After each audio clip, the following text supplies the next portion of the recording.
capybara? Oh no, pal, we're selling happy bara, and let me tell you, it's the good stuff. Now how about you go ahead and click the linky in the description and prove you're not a cop? Greetings, adventurers, and welcome back to the Den of the Drake. Other dragons hoard gold while I hoard internet cringe. So, you know that one video I uploaded a while back? You know, that one? I never wanted to hurt anyone. I want to say I'm so sorry. I promise I'll do better in the future. Drake! What do you want? Do you have any idea how hard it is to fake an apology video? I don't even have my frickin' ukulele. You can fake cry on camera later. We got a problem. Someone hacked the cringe archives? You're supposed to protect my stuff, Larry. Yeah, like guard doors and hallways. No one said the evil minion job involved cybersecurity. Oh boy, it looks like some jagoff got access from a data broker and is now using the archives to mine Dogecoin. Aw, now it's even more cringe than it was before. Gear up, Larry. We're going inside the internet so Aura can save us. What? Don't ask questions. Questions make you stupid! Feast your eyes, Larry, on the elemental plane of data. Wow, how creepy can you get? Look at how much dirt these data brokers have. Full names, emails, home addresses, health records, all my relatives. Hey, that's my bank login! Did you seriously just... Don't worry about it. But what you should worry about is your online security. These data brokers collect and sell your personal information to spammers and scammers, looking to target you. That's why I use the sponsor of today's video, Aura. Aura plunges the depths of the internet to show you which data brokers are selling your information, and then automatically submits opt-out requests on your behalf.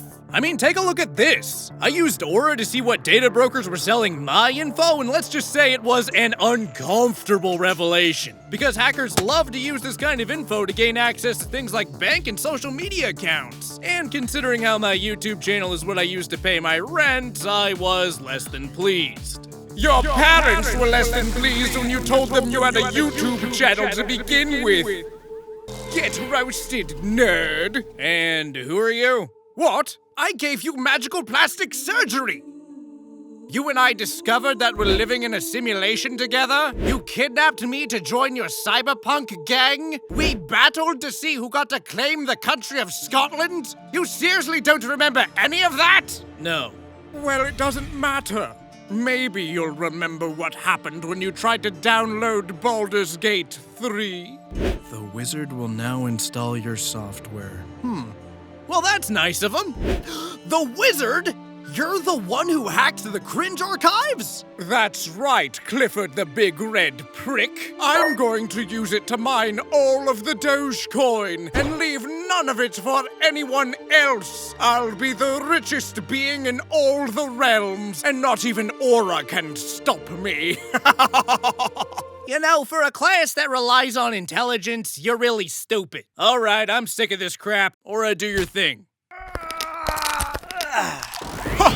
My full power unleashed! I'm much more than just a cure for nosy data brokers. When you sign up for Aura, you gain access to all my features. I'm an antivirus software, a fully functional VPN, password management tool, parental control hub, and much, much more. I also come with identity theft insurance. And the best part? I only cost a fraction of the price that all these other softwares cost individually. So even poor people like Drake can afford to be fully protected. Hey, my vigilance is never ending. Go Aura Threat Protection. What? Jesus! Oh my God, Drake, what did you do? When the Aura people said they take online security seriously, I didn't know that's what they meant. Should we check on him to see if he's okay? There's nothing left to check on, you idiot! Okay, keep calm. Maybe if we make it back to the cringe horde, we can salvage some Dogecoin before we bail. One sponsor! All I've ever asked was for one normal sponsor! Oh, smells like cybersecurity. I value my privacy and I value yours too. Click the link in my description or go to aura.com/denofthedrake to get 2 weeks of Aura protection for free, while also supporting the channel. So if you like my content and being safe online, be sure to give Aura a try. Link is in the description. Another day, another felony. On to the video. So, you know how human history is divided into ages assigned by prominent building materials? Stone Age, Bronze Age, Iron Age, etc., etc. I would like to propose a name for the age that we live in. I know the term information age is being thrown around, but I don't subscribe to that. Because one scroll through Instagram shows how little information is actually being retained. No, instead I suggest that we name this period of time the Glass Age, because we spend most of our time looking into a little glass rectangle and consuming the visual junk food that gets shoveled directly into our eye holes. Or, like the tale of Narcissist, we're staring into that glass and becoming obsessed with our own reflections. Look, as a certified narcissist, I can confirm that we are in the middle of an outbreak of narcissism of epidemic proportions, and it's this unprecedented level of inflated egos that allowed some of the grossest people imaginable to believe that unironically hating 50% of the world's population is somehow a good thing. The saga I have for you today stars a newbie DM running a campaign for his girlfriend and his girlfriend's coworker, only for the coworker to reveal herself as the most vile, toxic, and hateful person imaginable. But don't worry everyone, it's okay! She's only vile, toxic, and hateful towards men. Yeah, not only is this a whole-ass saga, but it's gonna be a controversial one. Rest in peace, my comment section. Now, without any further delay, let's go ahead and dive right into the horrifying world of r/RPG-Horror-Stories. Enjoy. This saga comes to us from Reddit user Kinetic137 and is titled The Anna Saga. I present to you the long saga of Anna, the orphan tiefling rogue with the added spice of a self-proclaimed naive lesbian edgelord who craves power and hates men. Be warned, bullying, misandry, and drama ensues, but also as happy of an ending as you can get. Let's go! Just over 2 years ago, I began DMing my very first campaign. I had played a short campaign in a huge group years before, so I was a novice. It was a small scale from the start to learn the ropes. Just me, my girlfriend, and my girlfriend's coworker. We were all laid off during the pandemic, so we were free to play a couple times a week. We'll call the coworker Anna. Edit, as it has been pointed out, a 2-player campaign is not optimal. We'd seen assurances online and even from Anna that a 1 or 2 player campaign is totally doable. I wouldn't recommend it unless you know both the players well, which I did not for Anna. We actually tried to expand and had a friend of mine jump in for our second session to give D&D another shot. He played a lot of 3.5 years back and some 5e, so he was willing to give it a try. Later on, after Anna was booted, spoilers, he confided in me that he could tell immediately that she would suck to play with, and had no interest in playing a campaign with her. Maybe a larger table where her personality could be diluted, but we were all the 3 to 4 player group types. He was a smarter guy than me. For context, my girlfriend and I had started dating earlier that year during the pandemic, so I didn't know many of her friends well, if at all yet. Anna had introduced herself as best friends with my girlfriend, so we amicably splintered off from a large group of 8 or so players early on to do our own thing. Given I'm not socially oblivious, I was friendly towards Anna and happy to include her as my girlfriend's best friend.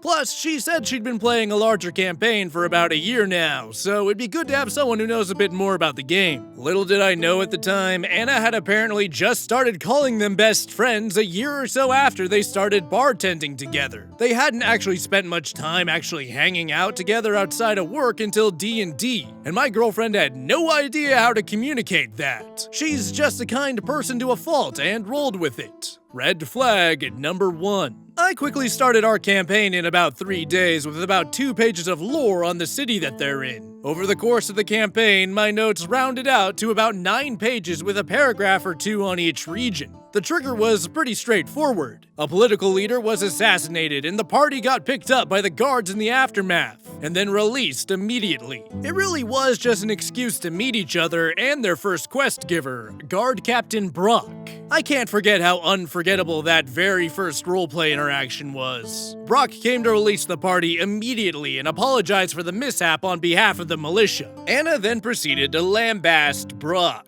This stupid f***ing man is terrible at his job. He's going out here arresting innocent people instead of catching the assassin. This dumb f***ing man is a moron. And so on. I can't communicate how many layers of disdain every utterance of the word man came with. Anna later described her character, a tiefling rogue, as, I quote, a naive edgelord who craves power and hates men. I remember sitting there in silence, stunned, not knowing what to say besides, okay, and moving on. Red flag number 2. I did my best as Brock to affirm her that Brock acknowledged the guards made a mistake during the crisis, and the party would be compensated for the trouble. He had well-paying quests that the town guard could commission the party to do. Anna was not having it. Brock was trash. Let me remind you, this is day 1 of DMing for the next bit. Anna latches on to the commission with the guards. How long? Who do I report to? How much money do you take? What do I have to pay you? Where's the contract? How many men will you give me? You need to give me everything I need. Let me see the contract. Questions upon questions, demands on demands. Out of character, I clarify at least twice that he's just a quest giver. There's not gonna be convoluted contracts or anything like that to bite them in the ass. I worked as an environmental engineer in regulatory compliance before getting laid off, so that was the last thing I was putting in my D&D game. Anna turns up her chin, smiles, and says, oh, I'm a DM's bane. I had no idea what to make of this behavior at the time, opting instead to thank her and state that it will help me learn what I should prepare for as a DM. She seemed visibly disappointed by this, something that I didn't understand until much later. Red flag number 3. I'm gonna pause here because these were my first 2 mistakes. 1. Don't start DMing with people you don't know. You have a million things to learn already, and managing a new personality is a lot. 2. If someone tells you that they will actively work to undermine your game and has been given a nickname about it, believe them and do not invite them back. Fast forward several sessions. The next 2 male NPCs the party meets, a squire and a noble, are subjected to the same treatment as Brock. I learned the term negging from her own description of her. What I now look back on and realize was just bullying, constant belittling, and insults hurled at the male NPCs. And this wasn't playful banter. So-and-so is a little bitch. So-and-so has a small dick. So-and-so is just that guy it's okay to neg on. As a noob DM dealing with my girlfriend's self-proclaimed best friend, I'd gray rock and okay, and brush it off as just her character and move on. I figured if there was a real problem, we'd talk about it out of character like grown-ass adults, not through thinly veiled combative role-playing, right? Right? Plus, they were both bartenders. I don't drink, but I know that they've had to deal with some craptastic drunk men in their line of work. For all I knew, she could have been violently assaulted or worse, and felt the need to be on her guard. That's what I tell myself, at least. A few more things became clear about Anna during those first few sessions. First, Anna loved to talk herself up. Anna was going to explore every corner of the world. She wanted to do every quest. She wanted to meet every NPC. Her other DM was amazing. She's been doing it for 20 years. Anna was actually writing her own campaign for the last 2 years. She's a perfectionist. Did she mention that she's a perfectionist? Because she's a perfectionist if you missed it. She knows every item in every shop, every professor of every magic college. She's going to start her campaign and it'll have 7 people and an evil wizard will be tricking them into finding the fountain of youth. Anna wants to be an author too. By the way, do we want to join? Wow, right? Sounds like the best time ever, right? Wrong. Second, Anna loves Critical Role. While I was a big fan of the cast members' work growing up, I had never been able to get through a whole episode over the years. Dimension 20 is more my speed with the humor, length, and editing. Even then, I can't make it through most of the time. After I started to DM, I naturally tried Critical Role again and failed. but I noticed something. There were these little ways Anna would hold her dice, these certain phrases she'd repeat, these statements about being a dice goblin, and these pointed head tilts and flicks of her fingers in her practice rolls before games. It all seemed exaggerated and pointed, so I definitely noticed it. But on this attempt at Critical Role, I realized something. As I watched Laura Bailey play, I was flummoxed. The same flicks, tilts, and phrases I was growing accustomed to with Anna were being reflected right back at me. I realized something going back and forth between the two. The Anna I met and was playing with was not Anna. It was a superfan attempting to mimic Laura Bailey's and others' memes and mannerisms to a T in some bizarre replacement for her own personality. But as you've likely gathered by now, with none of LB's charisma. Third, Anna never once uttered the words please or thank you. And I'm not talking grandpa crap like, "Oh, harumph, I held the door for you." I mean anything. She did not drive at the time. So when we weren't quarantined, we would go pick her up, make or order food, serve her, host the game, take her home, and never once hear a single acknowledgement of our effort. Whether it be rides, dinner, playing, D&D Beyond content, you name it, to me or my girlfriend. I had never actually seen another adult act so entitled that I didn't really register it at first. Even yup or okay type people are better than silent and a smug little shake of her head, as if she was angry with you for showing basic manners in response to her entitlement. Despite all of this, I was living my best life at the time, so all this weird stuff with Anna was just sort of flying under my radar. My girlfriend and I were having a blast. I was off work from the pandemic and I had savings and benefits. So all this Anna stuff was just, okay. And then we'd move on. But then we got to Dionysus's Masquerade, a Greek pantheon campaign. Oh boy, the Masquerade. This was when I really started to pay attention.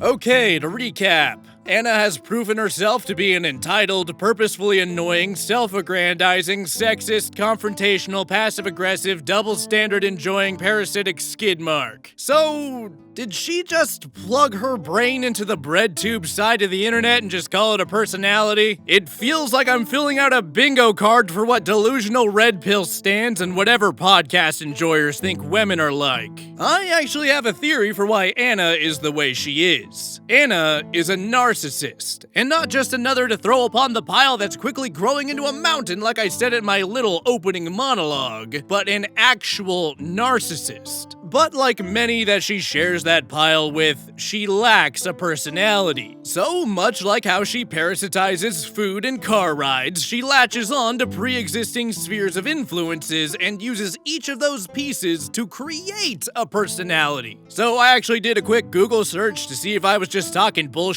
like I normally do, and I discovered that this is actually pretty common among narcissists. See, the psychology types call it mirroring, and it's basically exactly what I described. See, it's incredibly common for narcissists to lack a stable sense of identity and need to rely on outside sources to develop their own sense of self-worth. The two big aspects of her personality that we've seen so far are the man-hating and the Laura Bailey fetish. People trying their damnedest to copy Critical Role's cast of characters are a dime a dozen in the TTRPG space, and shaming men for simply being men is pretty trendy right now. But don't you worry, we'll be talking about that later. Now, does her behavior possibly being linked to a mental illness somehow excuse it? No! Of course not. And if you can MacGyver up a reason for why Anna is anyway justified, well, I would invite you to go outside and talk with real people instead of licking doorknobs. Trust me, it'll do wonders. The Masquerade. So Anna's character had her own rogue mission to steal a MacGuffin from the Pontiff during the Masquerade. She had an NPC, Savo, from the local Thieves Guild tagging along to answer questions about the job or be issued commands as a support NPC. Being that it was a masquerade hosted by the Church of Dionysus, booze was flowing, and I happened to RP that Savo had a couple of beers with the party and other guests. Anna disapproved, to say the least. For the next 3 sessions, you're gonna notice a pattern. Oh my god, this stupid f***ing incompetent man is going to get us caught. This piece of garbage is drinking on the job. We're finished. This is going to fail. This is impossible. This piece of shit is going to f*** us over. All because an NPC ordered a beer. Once again, Anna was affirmed that the NPC is just there to answer questions about or support the quest. They won't fail because of him. It's a party for the actual god of wine, after all. It's the one place where it's suspicious not to drink. Anna didn't let up. Like Brock and the others, Savo was now on her shit list. We've lost over an hour of game time to Anna insisting that the quest failed / was impossible on account of the support NPC's incompetence. Me and/or my girlfriend tried to move on, and Anna found a way to loop back to Savo's insisted incompetence. It's almost crazy writing this out in hindsight because this person genuinely insisted that I was trying to pull some "aha, but remember when you let Savo have a drink?"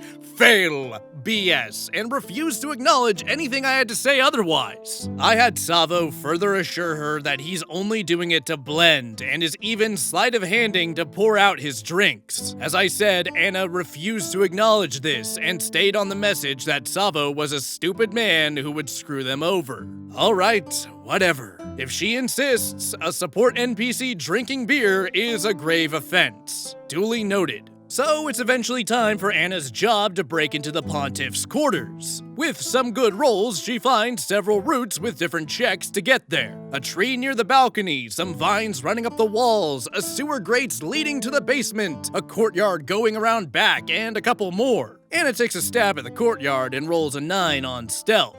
Rough. The guards rebuff her from the courtyard. Several more routes remain, but Anna is looking like she stepped in shit.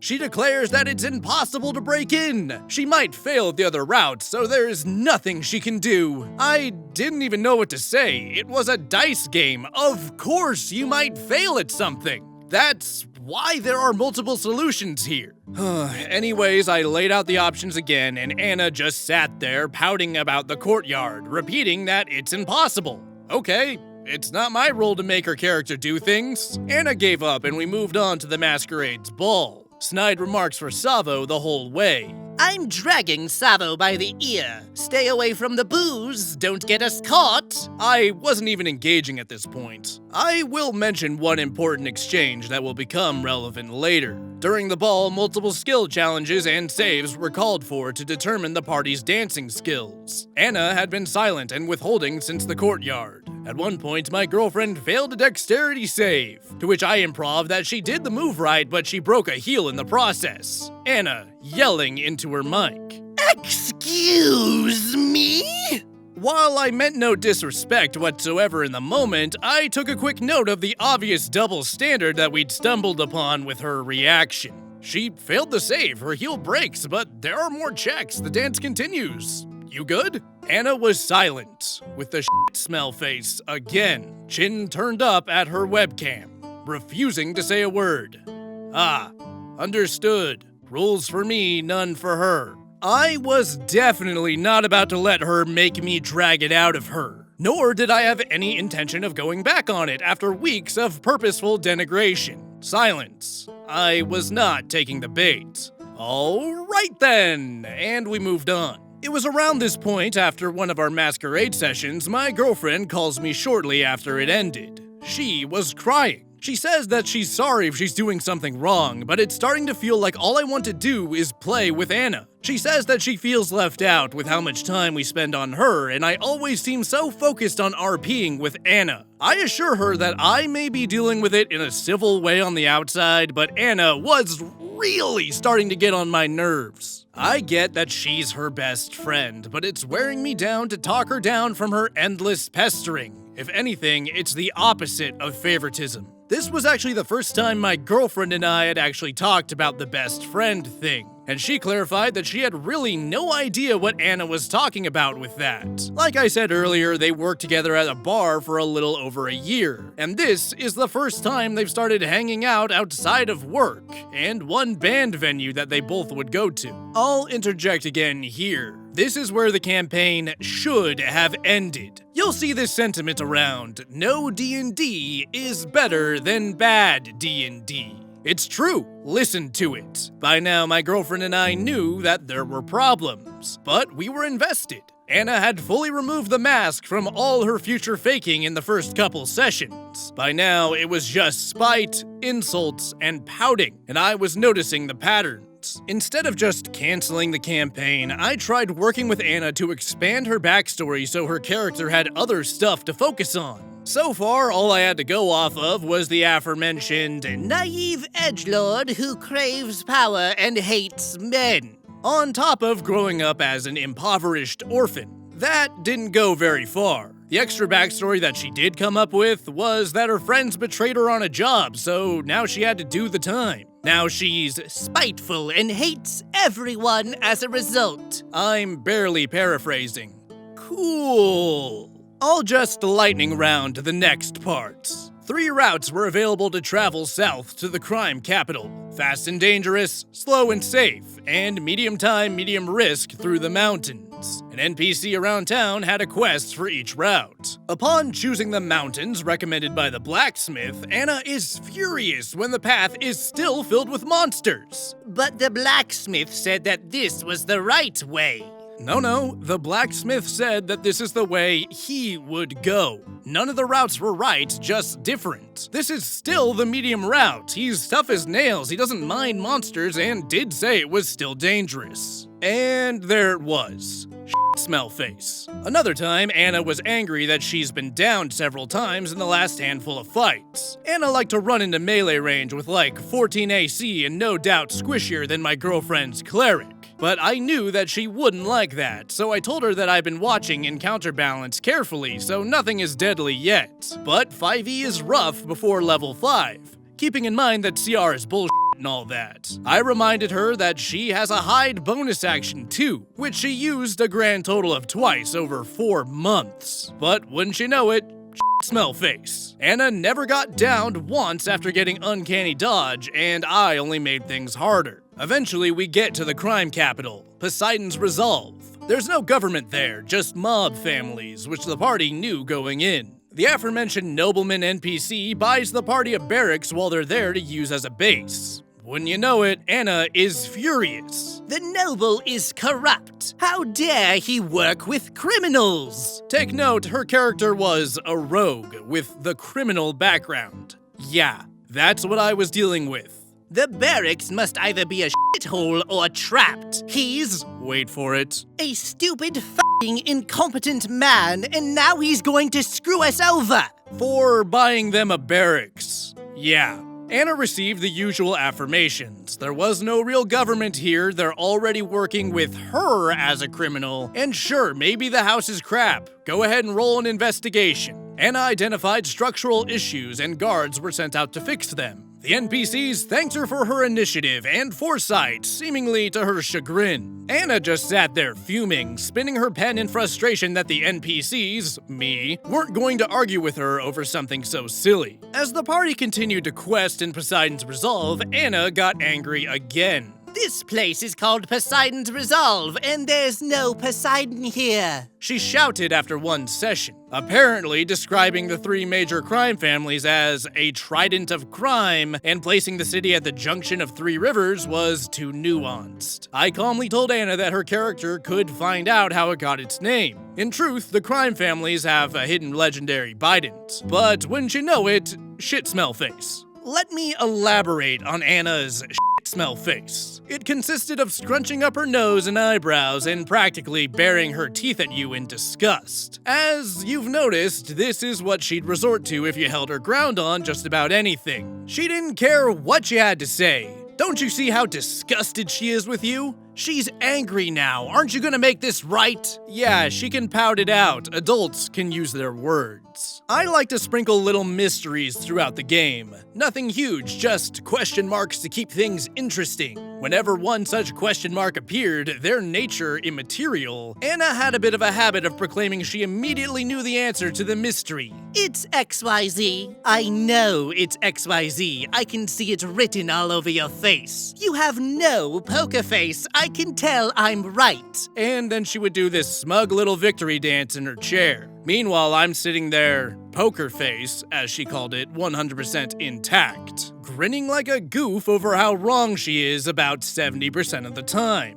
And it was an experience to have someone be so confident and proud in their ability to read your mind while being so wrong. She really liked to talk as if she could read minds, which kinda made it funny and kinda sad that she still couldn't tell the difference between a "you got me" face and "you donkey face." We're now a couple months in, and Anna's peeled back the mask out of game by now, too. Every time we'd meet up, whether she's walking through the door or hopping onto the call, we'd get a rant. No hello, no hi guys, no greeting or acknowledgement of any kind. Just straight to whatever pissed her off that day. We'll go ahead and call my girlfriend Lexi. Oh my god, Lexi, let me tell you about this stupid f***ing man at work today. I just don't understand why our boss won't schedule one person to work Tuesdays so we can have it all off for my campaign to start. Such a stupid f***ing man.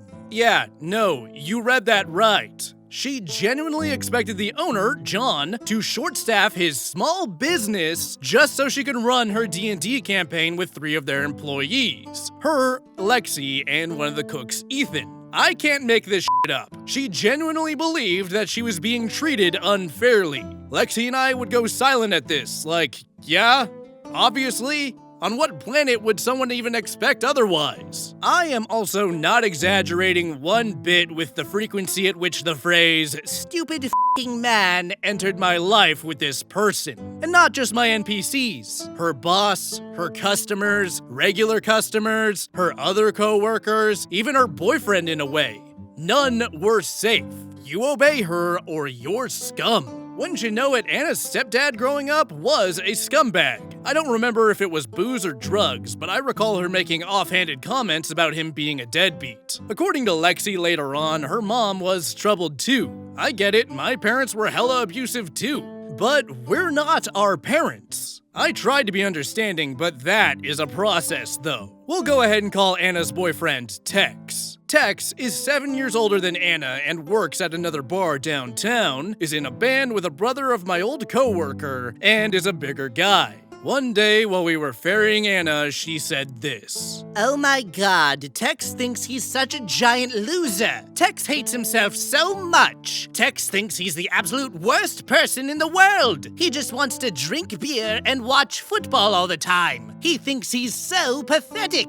And on for most of the 20-minute ride, flicking through her phone with glee all over her face as if she was thrilled that she'd whipped one into knowing his place. I wanted to turn around and take her home right then. I was starting to notice that this was not a person who liked self-respect in others. Probably because it gets in the way of doing what she wants you to do. And talking about the same man... Tex and I are going to get married. I keep showing Tex rings to buy for me, but Tex needs to take a hint. He needs to get a move on because we're going to have kids. I want a baby so badly. Anna also brags about how her cat is not neutered, which isn't relevant to the story, but yeah.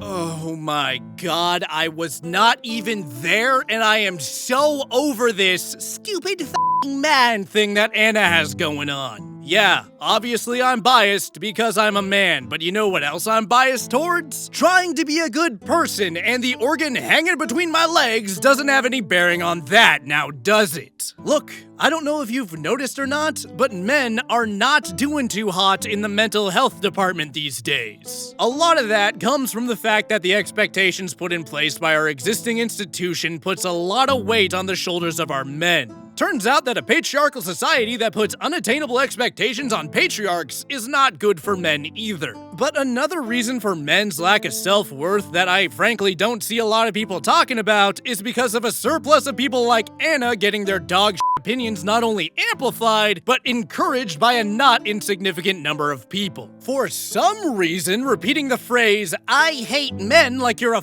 Pokemon" is interpreted as a quirky personality trait and not a mark of being a toxic and hateful person. And because I can see into the future and I have seen my comment section, I want to make it very clear that I am not talking about your general feminists who are working towards equality for all regardless of the presence of a dick. That's an admirable goal, and I can confidently say that it's one that I align myself with. What I am talking about are the people who unironically think that dogging on half of the world's population for being born a way they cannot control will magically bring about some sort of matriarchal utopia instead of just tattooing the words, "I have no personality beyond just being a bitter twat" on their forehead to save everyone some time. Because you can right off with that, "you can't discriminate against people who hold the power" bullshit.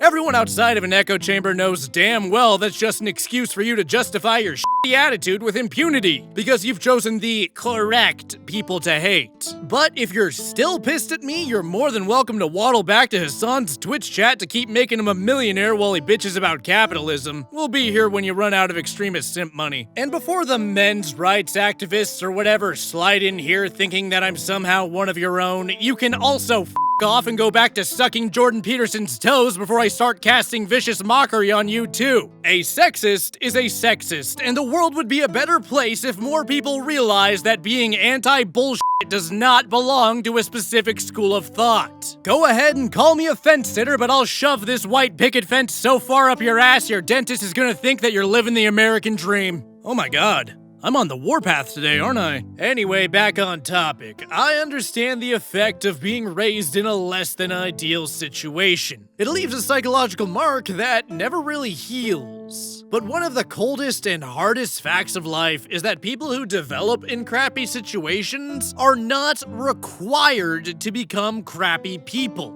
Full stop. Yes, we are the product of our past experiences, but we are also the product of the choices that we make. Removing all personal responsibility from someone's behavior by whipping out the trauma card only serves to breed an environment where the traumatized has free reign to do some traumatizing. And in walks the poor boyfriend. Oh my lord, this poor man. Tex has got zero self-worth, and that's the way that Anna likes it. Homie, she may not have cut off her cat's nuts, but she's definitely coming for yours. Run! Run before she casts the baby trap spell, and you need to start making charisma saves in the courtroom.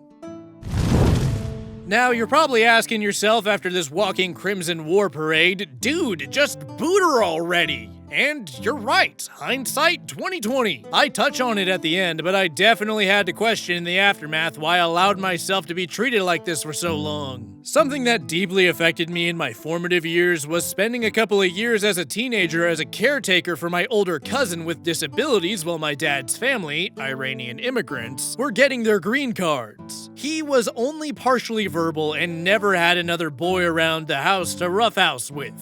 Things like that change a person, and it changed me too. Anna identified early that I had a wellspring of empathy and patience available, and would hear her out on every little pedantic thing she targeted. I was the perfect supply, but not for long. It was around this time that I tried to set some boundaries. I kept it brief. I told Hannah out of game that I was noticing a pattern of going after the NPCs, particularly the men, for every quest they give and action they make. I reminded her that the party plays the heroes and the NPCs just won't be capable of solving their own problems without the party, but they won't set the party back either. Likewise, I'll never put them in an impossible situation, as that's not fun for anyone. I got one word back. Gotcha. Okay. Despite refusing to admit any fault, keep that in mind, Anna did back off for a bit. She kept making snide faces, still passive-aggressive, but backed off for a time. At one point, Anna starts talking unprompted about her therapy. At first, this put me at ease. Okay, she gets on some level that she needs to work on herself. Like I said earlier, I didn't jump to any conclusions about Anna's antagonism, and I did my best to be understanding in case there was some underlying trauma she was working through in good faith. This is the age of awareness for violence against women and mental health after all, and creating an inclusive game for both women was important to me from the start. Turns out, no. Anna starts telling us out of nowhere how her therapist tells us that her issues, which she does not define, usually come from some kind of trauma or abuse, as I had inferred. But she just smiles and waves her hand a bit and says, Nothing ever happened. Apparently, Anna doesn't even know what her deal is. I remember sitting there with, "So, you're just like this then?" sitting on the tip of my tongue.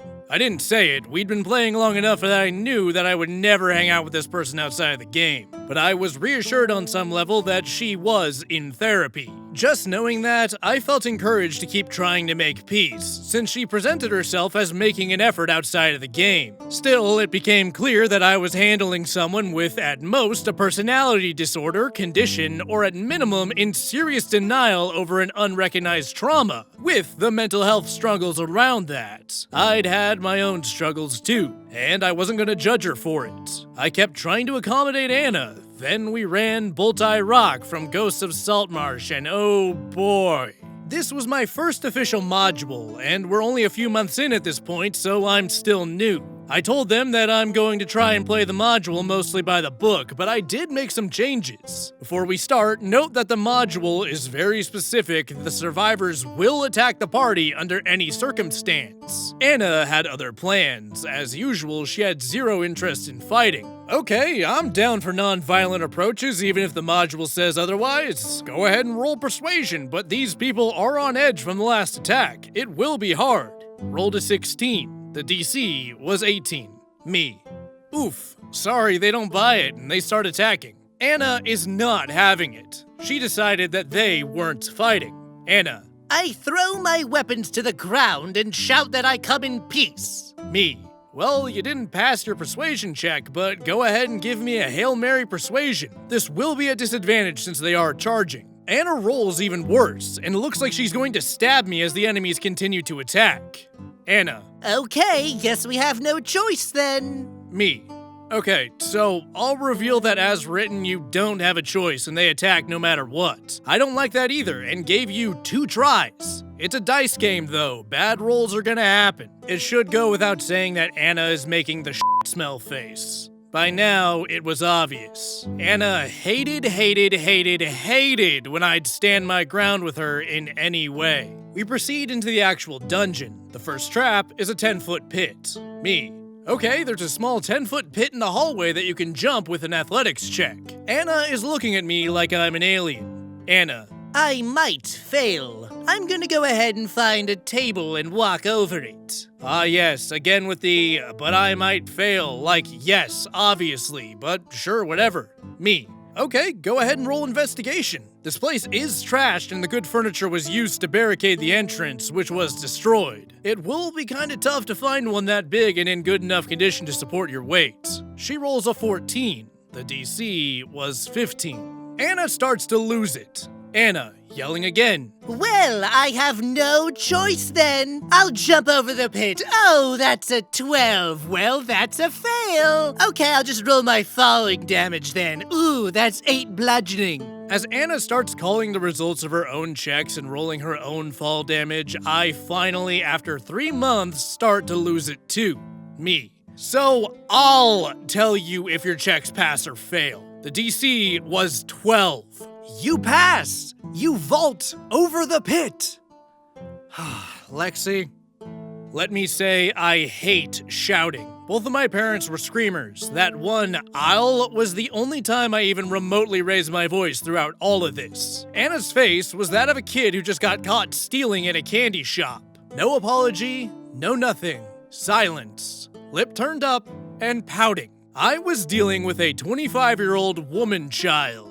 The remainder of the module is the most over-the-top role-playing from her yet. Anna is making a big show about every trap, all the pain her character is in when she takes damage, flailing her arms and playing the game with layers upon layers of disdain. as if each action was to shout, Look at me, I'm playing, see? Now, even over 2 years in at this point, I consider myself a new DM. 3 months, I was absolutely still a novice. So I'm ending sessions and asking for feedback here and there out of game of what works and what doesn't, especially when I notice Anna acting up. Despite all the disdain, the pouting, the faces, negging, and insults in-game, Anna would sit there silent and never provide one single word of constructive feedback when prompted out of game. The most I would get are the aforementioned, There's no Poseidon here. Or, I got downed in 3 encounters. or worse, Well, Critical Role uses flanking, so... which was really surprising given how much she constantly talked up her own DM with some 20 years of experience. Surely she had some useful advice amidst all the criticism? Nope. She recommended the monsters know what they're doing. That's it. In Anna's world, she watched enough experts at work so she could just pass judgment in her armchair with nothing to back it up, or even a day of experience doing it herself.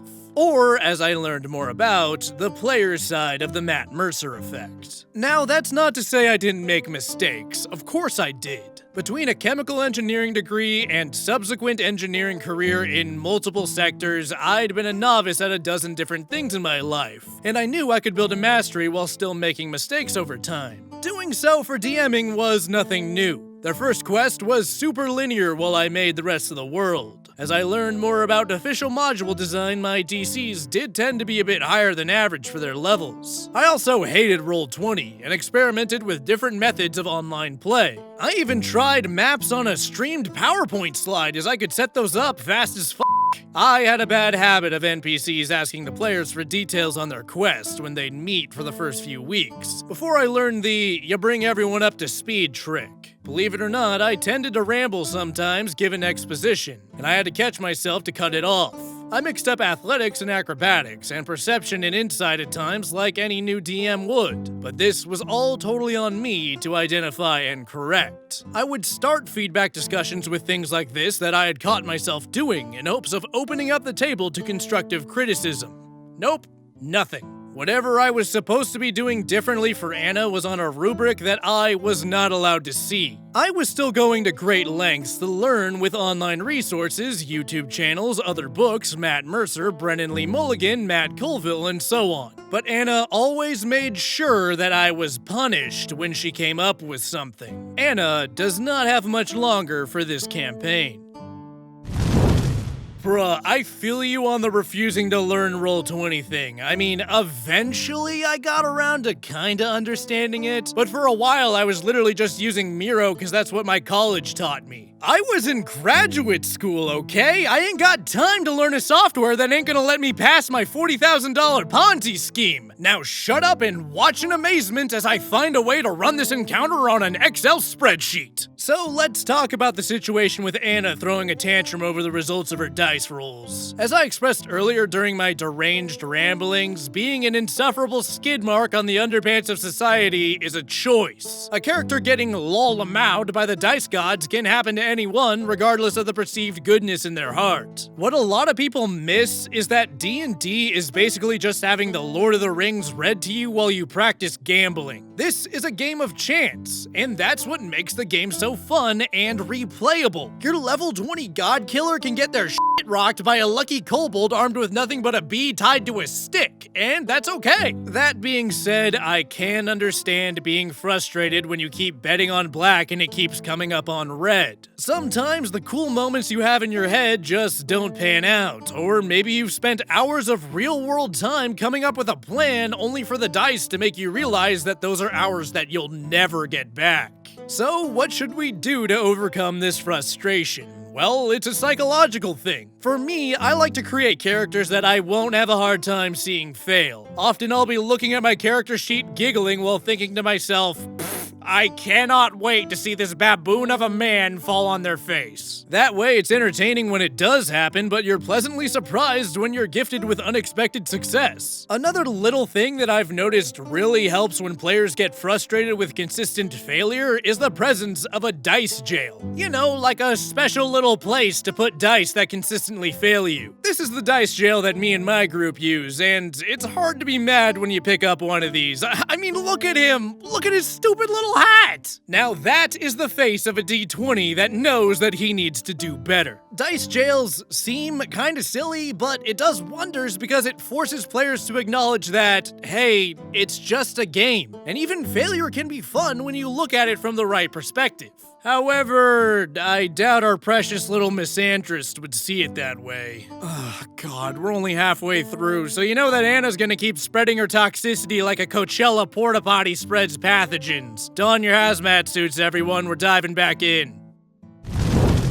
A few more sessions go by, and the party leaves Poseidon's Resolve for the neighboring Oriscon grasslands from the mythic odysseys of Theros. Remember earlier how Anna was going to do every side quest, talk to every NPC, explore every corner? How Anna's edgelord criminal rogue craves power? Yeah, 3 fully fleshed out crime families with different operations, values, and hierarchies developed practically for her to topple and take over? Totally and unequivocally ignored except for the one Lexi wanted to take a job for. We even added a mentor for her backstory, whose surname happened to be the same as one of the bosses. Edit. One note for later. I like to pause gameplay whenever the party finished a bigger quest to discuss what their characters were leaning towards doing next. One of my biggest fears was the railroading that I'd heard so much about. I knew Anna was a big Skyrim person, so I noted to her and Lexi that I set up my campaign with a main quest in mind. Related to the noble, you remember the stupid f***ing man who bought the barracks? Each region in the world had a number of side quests, but also main quest candidates, should their players latch on to something else. The main quest should therefore be considered totally optional. No less than 4 times did we pause like this, and Anna each time. I want to follow the main quest. I want to follow the main quest. I want to follow the main quest. Turning her nose up.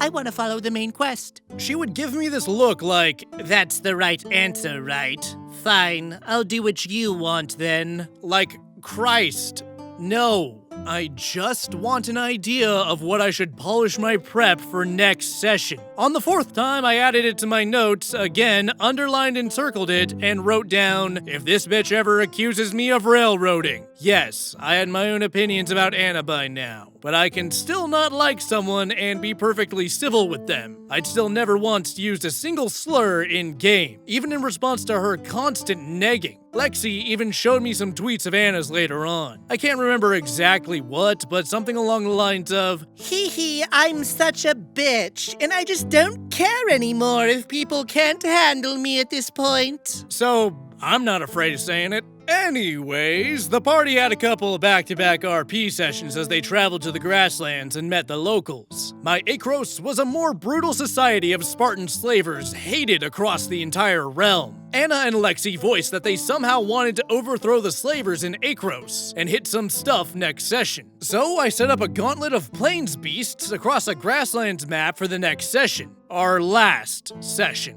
The party gets a quest that the tribespeople want to fight back against the Akroans. What a coincidence, right? But their technology is not advanced enough for all the tribes to agree. The party was in possession of Promethean tech that they looted from Bullseye Rock, something that I added to the module, so they could arm the tribespeople if they so chose. This quest is important for later, because Anna directly learns that they will only challenge Akros if they had more resources, a la the party's support. Another important detail is Lexi's character was realizing that they were gay around this time. Her character blurted this out to some of the Leonin tribespeople. Given that this was a place of acceptance and coalescence, I improv'd a Leonin inviting her character to a spiritual orgy of sorts to explore that. Lexi and I were laughing our asses off at how the conversation went down, but we didn't get permission from someone important. And that someone wasn't Jesus. Anyways, the party sets out to find what happened to one of the tribes that didn't arrive at a spiritual gathering in the meantime, crossing the plains to get there. I pull up the battle map. The only enemies visible at the start are 7 wolves. The rest of the map was behind FOW, another important detail. Anna takes one look, throws up her hands, and wouldn't you know it, Anna shouting, Welp, this is impossible. Let's just f***ing run for it. As I later stated to Anna when things blew up, wolves. A party of level 7 badasses decked out in magic items, and Anna is yelling about wolves. The party had killed several CR 7 to 9 creatures by now, but wolves? We get through the session. More running, more yelling it's impossible. Anna has decided that the party is going to sprint through like an RPG game pulling a massive train. Now, if they want to run, so be it. Anna tried to scare off the train coming after her. I give her an intimidation check and she rolls high. Success! Most of the horde runs off, and the rest starts to eat each other. No victory, no satisfaction. Anna is once again even more visibly upset when things go her way than when they don't. As if to say, What do you mean I have choice and influence? You're supposed to be a stupid fucking incompetent man too! like, yeah, wow, sorry to disappoint you by not being a jackass. At the end, the party is going to cross this rocky outcropping with a T-Rex sleeping in it. The Squire NPC was back and helping them as Lexi was romancing him, but he had disadvantage on stealth checks. Quick note, we were not making Anna sit through the third wheel of my girlfriend romancing my NPCs. The noble's bodyguard was a badass Kalishtar astral self, Monkey Monk, who was bodyguarding to send money to her monastery back home. Anna had her own romance subplot that she pursued unfolding with the monk, as her character was a lesbian edgelord who hates men. The part of the game focused on this were the actual few where Anna was placated. Basically, if a character wasn't being actively sexualized by her, i.e. the blacksmith and the monk, they were being treated like scum.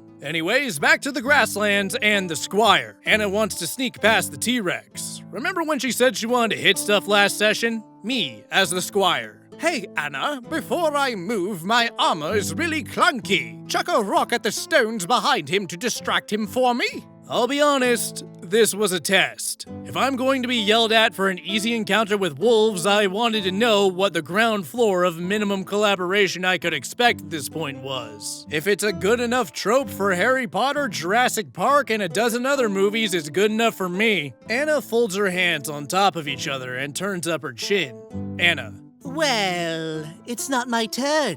Ah, as if I didn't know that. Me. It's okay, you have a free hand. It would be a free action. Out of character, Popolo has disadvantage on stealth. It's sleeping, so I'll say any distraction at all will make it a straight roll. Silence. Anna. He could just cross on his own. Me. Are you sure? This is the one time where the NPC is actually a liability, because by now we know how much Anna cares about that. Silence. Anna. Me. Okay, he makes a stealth check at disadvantage, and that's a fail! Okay, the T-Rex is aggroed and charges. We'll go ahead and pick this up next time. We won't. Cue Anna's usual face on full display. After the session ended, as usual, when I noticed behavior like this from Anna, once again I opened up the table to feedback. Lexi brings up that she's not enjoying how much they're running away. I don't want Anna to feel like we're ganging up on her, so I say I was surprised too, because I set up the gauntlet right after they said they were looking for a fight. Anna doesn't say a word, as you'd imagine. It was obvious by now there was no rubric. Wolves are impossible encounters. A lowly rock distraction trope was beneath her. NPCs drinking beer was an inexcusable offense. Neutral NPCs purchasing land from criminals were scum. Any failure she was presented with was because I stacked the deck against her, so it was impossible from the start. Not like, because it's a dice game, it happens. I had to know my place as a stupid man or be punished. It was even worse if I went against this idea by acting with fairness, decency, and cooperation. After this, I was done. I could tell Anna had absolutely no desire to cooperate, and my patience with her was gone. I later learned the first word of her IG bio was obstinate. So it's not like this is someone who sees anything truly inappropriate with her behavior. The straw, stone, that finally broke the camel's back. I reached out to Lexi the next day and told her that she was doing a great job, but I couldn't play with Anna anymore. I could tell by now that Anna was the last person that I wanted to get into a he said, she said with. So I sent Anna and Lexi a message explaining the situation. I'm going to pause again here to interject. Do not do what I did next. Anna had already made it absolutely clear that she had no intention of ever working together in good faith. And I should have known appealing to reason was pointless, as she'd never accepted it before. Plus, we had played some one-shots with other friends of mine who played D&D for a long time, but weren't available when the campaign started. We didn't invite Anna to those one-shots, and they were night and day. So I at least had some tangible evidence by now that I was perfectly capable of running good sessions without a player's endless vitriol. What should have happened was, hey, I don't think this campaign is gonna work out. Let's close it down. Thanks everyone for playing. Do not do what I did instead. If there's one thing I have learned about people like Anna, calling them out is the worst thing to do. In longer form, I first set a zero-tolerance policy for any and all sexism in RP, which Anna had gradually started leaning back into once the squire Lexi was romancing returned. I noted that the party was never targeted with slurs and insults on account of being women, and that it would be completely unacceptable as a DM and a man if I were to treat other participants like that or behave like that in any way. Gender is the one thing I'll have in common with most NPCs, as RPing my own gender is just easier by default, so I do not want to be harassed for doing so anymore. It would be one thing if it was playful banter, but there was nothing playful about Anna's way. Second, I explained that despite establishing combat as a pillar of this campaign from day one, it is avoided like the plague. That, on its own, is totally okay if they want to play a less combat-oriented game. But then I'm blamed when the party's roles aren't enough to avoid it. Oftentimes with curses and accusations that I'm making encounters impossible with no choices available, despite that having never once been the case. Even if I try to work with the party on running, like with the Squire's Rock, it's just ignored and it will still be insisted to be impossible. I said if anyone, Anna, did not want to attend with a constructive attitude, Anna, I asked them, Anna, not to come. I wasn't f***ing around and I was ready to start a new campaign if I had to. I kept the entire conversation solely focused on character and RP decisions. Although I didn't really like Anna at all by this point, I wasn't about to go making personal attacks against her over a stupid game. This is when I found out who Anna truly was. I later learned that this was called the Darvo response. Deflect, attack, reverse victim offender. And here we go.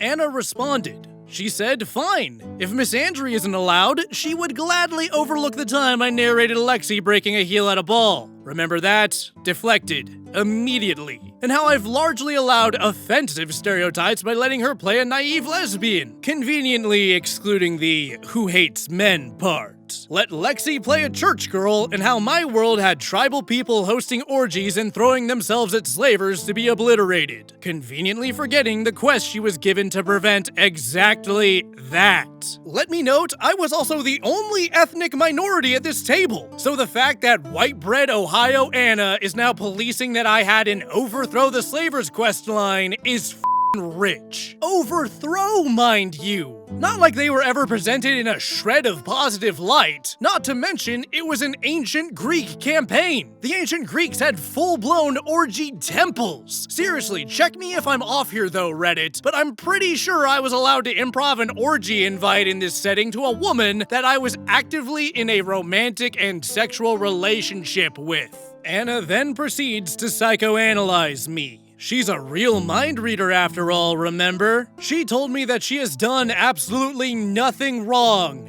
And if I don't want to be treated that way in RP, it must mean that I'm the one who's too insecure to handle her. On to attack. I've also since learned the "you're just too insecure to handle me" is textbook gaslighting. I must think men and women are too different if I have an easier time RPing my gender, and am therefore the sexist one, who is merely projecting onto her. Yeah, That's Anna's criteria for sexism in other people. I remind you, this is the same person who was actively playing a naive edgelord lesbian who craves power and hates men. She told me that the planes were impossible. They walked in and saw 30 monsters about to bum rush them. What? She started to tell me there's a million things I need to be ready for as a DM, and said that I didn't want them to get creative because there was this trap once that couldn't be defused with magic and I snapped over it. Her character can't use magic though. And on a personal note, I'm the one throwing off red flags for scolding Lexi like this in front of her. She said that she's leaving the campaign. She should have left a long time ago, as I'm clearly never gonna get better at this. Definitely appreciated the vote of confidence. But she was just doing me a favor and just being nice while I attack her whenever I'm challenged. And reverse victim offender to close it out. She then told me that if I want to control everything, I should just be an author.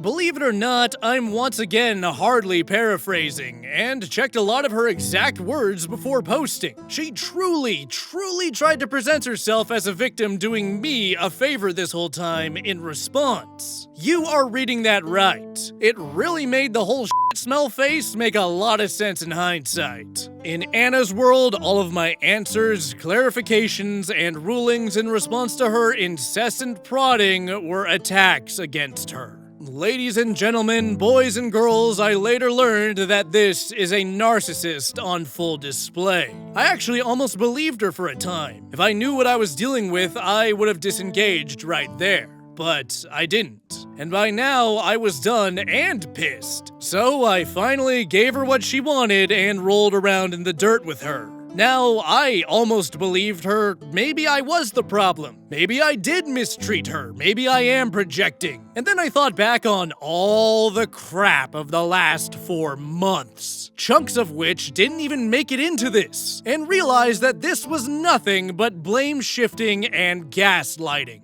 I told her, thanks for the feedback. I could have DM'd better if she actually shared things like that with me during the game, instead of verbally abusing every man she came across to send a message. I told her, of course, they can play lesbians and church girls, but it's not like I have NPCs walking around belittling them for existing. Everywhere they go, they're treated like honored guests, up-and-coming heroes, and VIPs. The exceptions, obviously, being actual antagonists. If there was a trap that had an incorrect ruling on the fly, I'd be happy to revisit that ruling with more details. But the only time I remembered snapping was over her calling her own rolls and damage, because she couldn't find a table for a pitfall trap. I told her as far as me being the sexist one, fine, whatever. I am perfectly allowed to ask a player not to harass me in roleplay for the same thing over and over again without some grand statement about gender and comfort levels. And, to get personal back,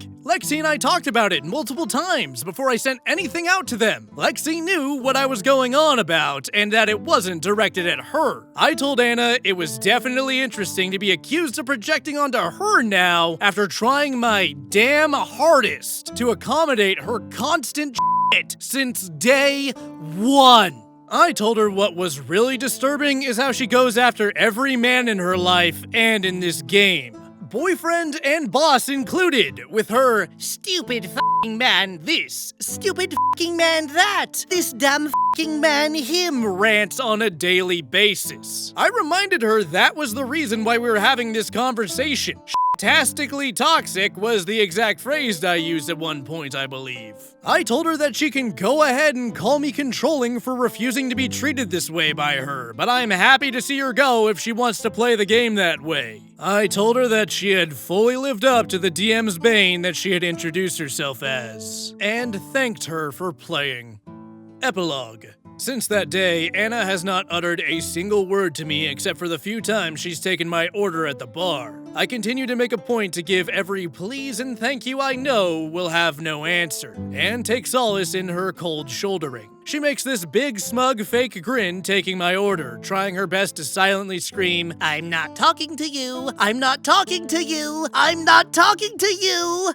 It's bliss. I've since learned that this is called the narcissistic discard, where she needs to act like we don't know each other anymore because I'm no longer a supply. Lexi and I moved an hour away when I got a new job related to my field. We've only been to Lexi's old place of work a small handful of times. Lexi got out of the service industry to work for a nonprofit helping blind children get Braille books. Anna is still working there. Each time, Anna makes some exclamation to Lexi that, This place is the worst. That thing is cheap junk. Owner is such a piece of garbage. or even, Oh my god, I just need to be on medication, lol. in the same place, saying the same things 2 years later. Despite her insistence during our games, still no ring or baby from Tex that she desperately craves, to no one's surprise whatsoever. Completely stagnant. Lexi and I have been together almost 2.5 years now. She and other coworkers had noticed this behavior from Anna in the past, but like me, it just flew under the radar for a long time due to more important things. We've grown very close and love each other and each other's imperfections. We were both rattled and doubted D&D after our first game with Anna,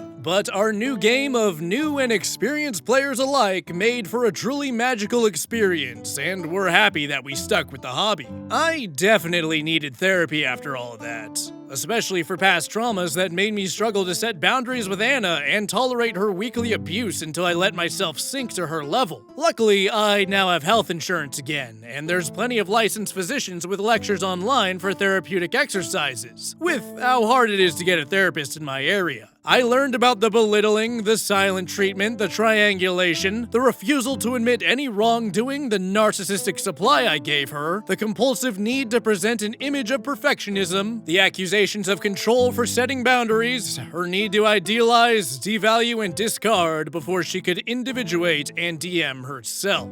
Setting an impossible standard for me against other DMs with decades of experience so she could tear it down for her own ego. It all turned out to be textbook in hindsight. I just wasn't paying close enough attention in the moment, nor was I aware what I was looking at. I started a new campaign about 6 weeks after we told Anna to fix it or beat it. It's been going on for 18 months, and the party of 4 is now pushing level 16. We've been using Tailspire since December of 21 for environment and battle maps. The camaraderie, creativity, collaboration, and just downright fun is a night and day difference from our early days with Anna. Our party had 2 longtime DMs as players going as far back as 3.5 edition. They're incredibly supportive, and while they do have the occasional note, everything is constructive and collaborative, and they've assured me that I've grown into a quality DM. It's all going smooth, and everyone says thank you, and is actually appreciative of the game. Little things do go a long way. One of our new players is one of Lexi's actual old friends, and her Loxodon Rogue has been an MVP of the new campaign. We had one more problem player when that started, but playing out in the reverse. This was actually an old friend of mine going back to grade school, but we hadn't seen each other in years. His family was loaded, and he was back after years and years of studying abroad in China. He would make snide comments to Lexi about her character, he would hand-wave her wins when her Sorlock would get double or triple kills, things like that. Lexi said that he made her feel uncomfortable, what would probably feel better if we all hung out and she got to know him more.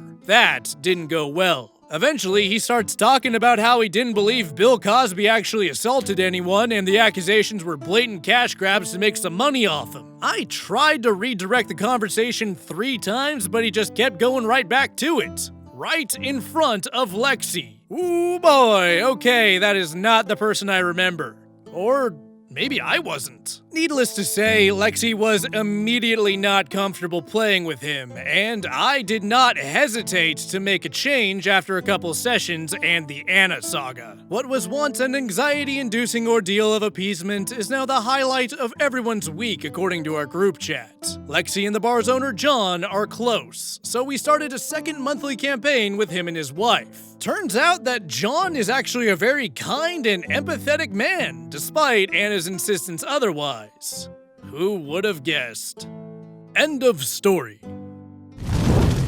And thus concludes the Anna saga. Wow, that was a lot. You know, I almost didn't cover this story because I knew I was gonna have a ton of people crying, "Wah, Drake is a misogynist chud," for criticizing a woman, followed immediately by, "Wah, Drake is a beta cuck for not laying into the woman enough." But then I thought, wait. The exact mindset that almost led me to pass on this story is exactly what allows people like Anna to not only continue to survive, but thrive in this narcissist wet dream we call the age of the internet. I don't care who you are. Be kind to others regardless of their gender, race, or background is not a controversial take. And frankly, I don't want to be liked or respected by people who think it is. So yes, me fatherless toxicozy toxicas, fly to my comment section and give me that sweet, sweet algorithmic engagement. Look, if there's one thing that I cannot stand, it's the victim mentality no matter what form it takes. It feels like we live in a world where people clamber over themselves trying to make themselves out to be the biggest possible victim of the world's injustices, while simultaneously going out of their way to make the world a more vicious and toxic place. The worst part of this story is that I know that almost everyone listening is thinking to themselves, wow,